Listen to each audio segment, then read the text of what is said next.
This is Chris Lee of Southeastern 14, set to go over what happened in the Major League Baseball draft on Monday. You can see on the ticker below, those are some recruits who have not gone off the board, so I won't talk about those guys, but added that as a little bonus feature for those of you tracking schools and who's coming and who's going to campus and whatnot. But anyway, let's get right into it with the things that did happen today. And we'll start on the high school side, where you had a lot of teams that headed into today very nervous about whether they would retain recruits or not. And look, these guys still have to sign contracts, so nothing's done. But generally when a guy is taken in the top 10 rounds, and really that even goes to rounds 11 and 12, where there's some overnight talk and negotiations, you're probably going to lose that guy 98, 99% of the time. And I think the worst thing is when you're a fan of a team or a coaching staff and a guy's making it further than he should be, and according to where his ranking is and where he's picked in the draft, and then he goes. And that happened a couple times today. And it happened, I think, most notably to Ole Miss, because Cooper Pratt, who was, I don't know, maybe a top 70 or 75, I mean draft prospects. So that's lumping him in there with all the college guys. He was very highly regarded and supposed to go probably in the top 100 based on value. Well, that didn't happen. So if you're Ole Miss, you're sitting there thinking, we're in pretty good shape as we close in on pick 200 almost with Cooper Pratt. Well, it was not meant to be. The Brewers took Cooper Pratt at 182 overall. Jim Kalis, MLB Network's analyst, said after some checking that he thinks that he will sign. So, I mean, again, that's to be expected. If a team is going to invest a pick in a player, you figured he was going to sign, but he was doing his diligence and checking on guys and reporting on that too. So that's bad news for Ole Miss, which lost two guys in the draft, or rather had two guys taken on Sunday night. And then the Rebels weren't the only team in the SEC in that boat, because George Wolko, an outfielder who was committed to South Carolina, who was supposed to be a top 100 player in the draft, was sitting there on the board past pick 200. He goes to the White Sox at 209, and Kayla said the same thing. He said, I'm hearing he's probably going to sign. So anyway, those are two SEC teams that really got bad news on Monday. There were several others. There were several other recruits in these ranges, maybe top 100 or so, top 150. Steven Echevarria, a right-hander for Florida, went to the Athletics. Arkansas, which had just a monster recruiting class. We talked about that in our preview video.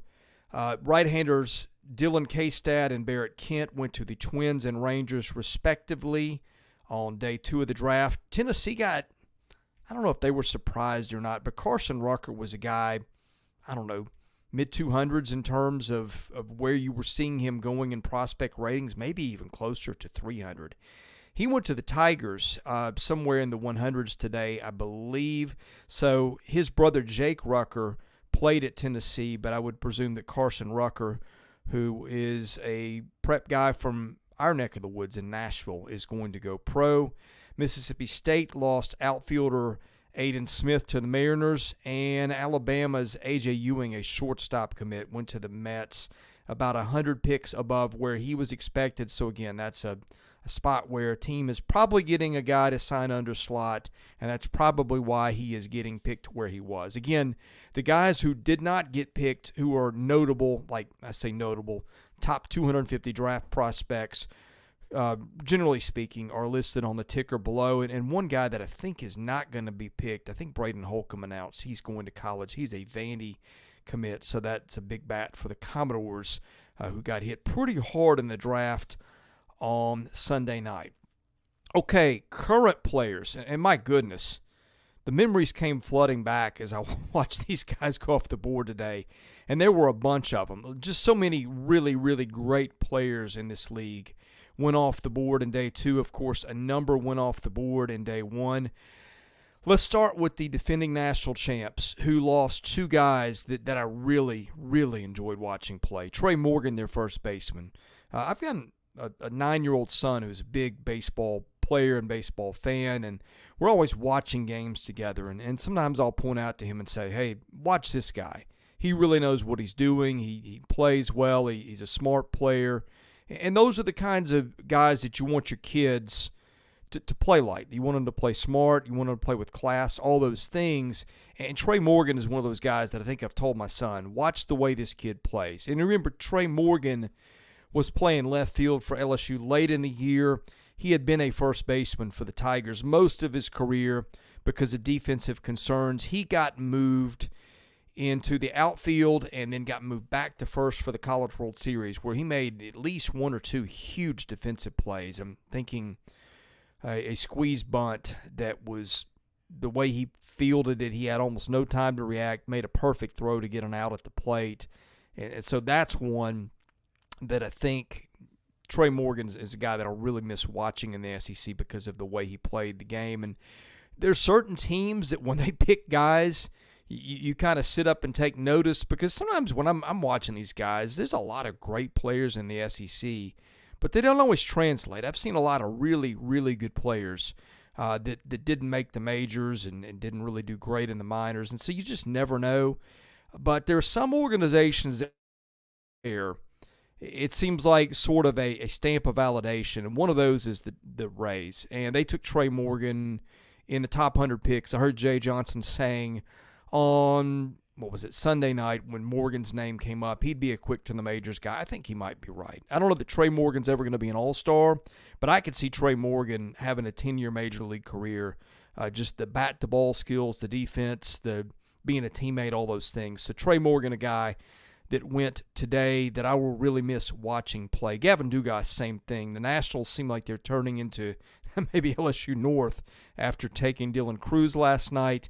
Gavin Dugas, their second baseman, who's probably more like an outfielder at the next level, went to the Nationals on Monday. Okay, Vandy, speaking of guys that played in the SEC forever, you look down of who was taken off Vandy's roster today. And by the way, the Commodores didn't lose a commit today, so that was good news for Vanderbilt. But just kind of a who's who of the last few years of their teams, and maybe that's a little strong given some of the stars Vanderbilt had, but names that you know if you watch the SEC. First of all, Hunter Owen went to the Royals in round 4. That is later than I think I and most people expected. If you're looking at guys that got picked today from the SEC that have got a chance to be really good players in the majors for a while, I would put Owen near the top of that list. I don't know that Hunter Owen's ever going to be a superstar.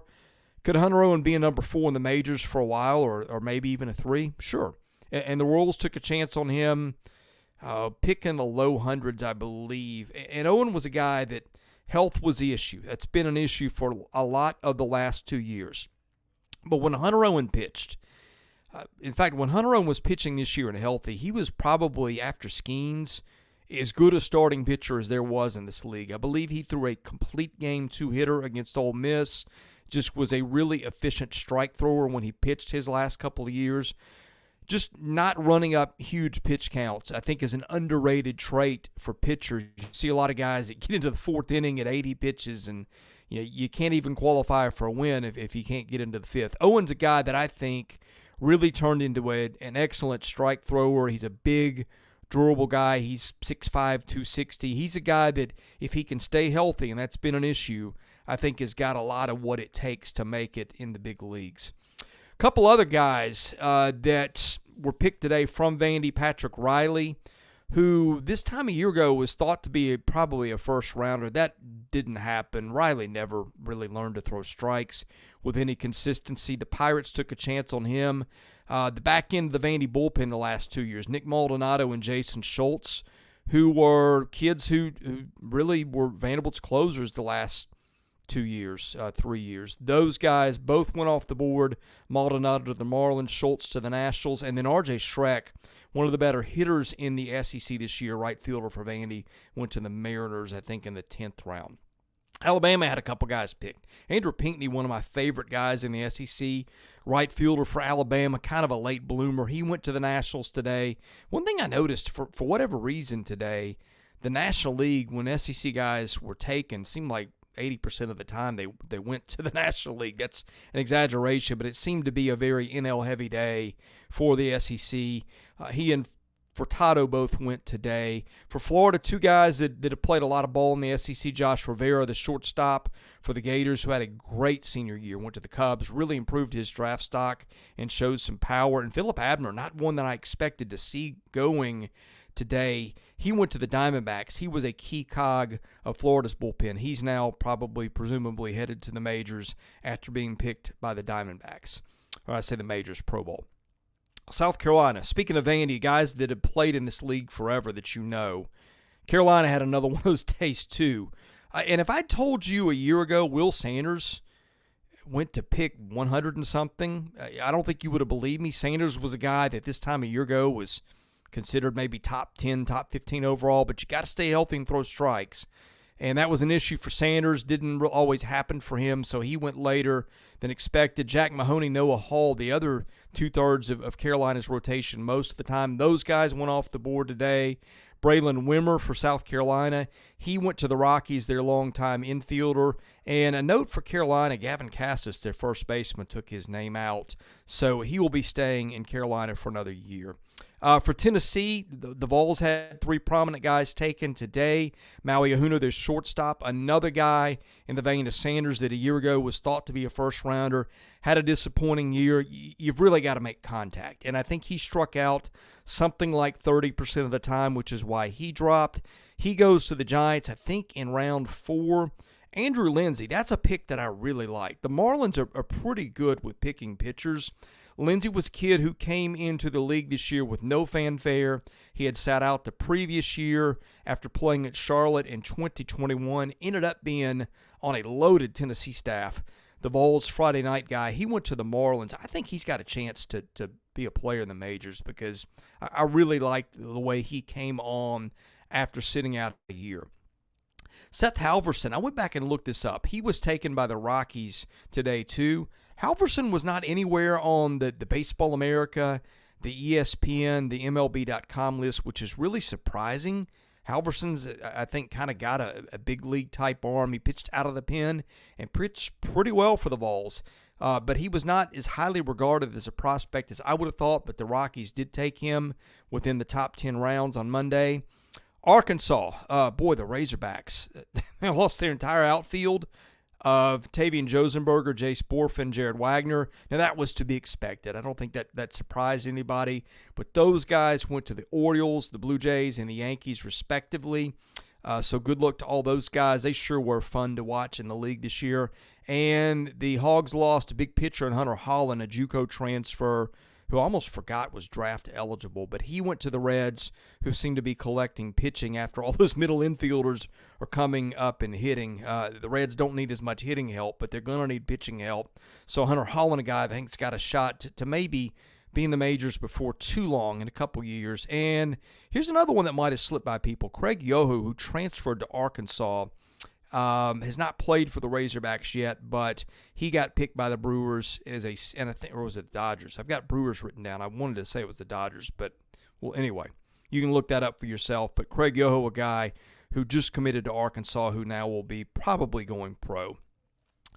Some other guys to note. Cade Smith of Mississippi State, who's got great stuff when he's healthy, was their number one at times, went to the Yankees. Jaden Woods, a kid from Georgia, lefty, who was very highly regarded, and they wanted to make him into a Friday guy. Never really took. He went to the Pirates. Auburn lost a lot of its infield today. Cole Foster and Bryson Ware, who it seemed like were there forever, went to the Giants and Phillies. And Sam Mangelli, who just committed to Auburn, went to the Dodgers. I think I'm confusing him and Yoho, actually, now that I think about it.